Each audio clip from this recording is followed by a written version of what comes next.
Hello, my name is Olivia Smith, and this is the poster that I was supposed to present at the National Conference of Undergraduate Research. My topic was a scoping review of open access yoga interventions for older adults. Yoga is a unique intervention because of its ability to increase physical activity and provide health benefits for older adults, but there is limited information on the type of yoga program that would succeed in a community-based setting with access for all. Therefore, only 9 studies were included in this review.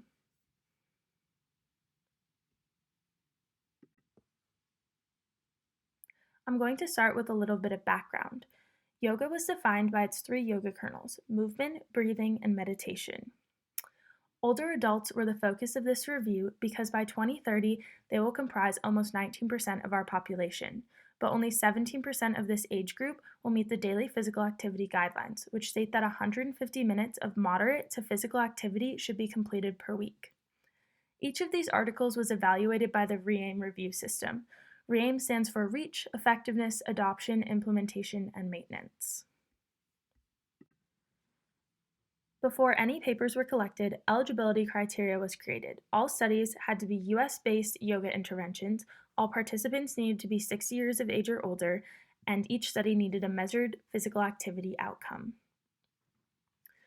In the 4 databases, 1,113 articles were initially found. Through multiple rounds of review and exclusion, 9 articles were included in this review.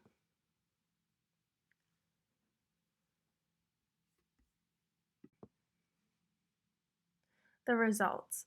Most programs reported on balance, mobility, and unintended consequences as measured outcomes.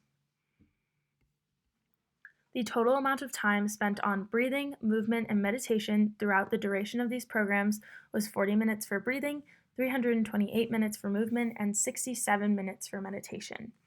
And the most popular form of recruitment was the use of flyers.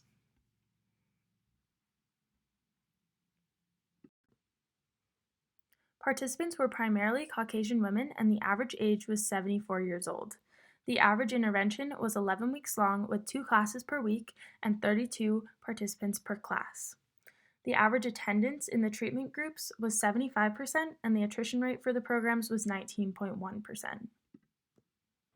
The results from this review show previously published yoga interventions are not meeting the physical activity guidelines.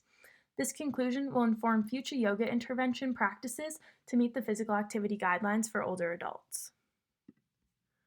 Lastly, the Cochrane Risk of Bias Assessment was used to evaluate each of the 9 articles from low to high risk.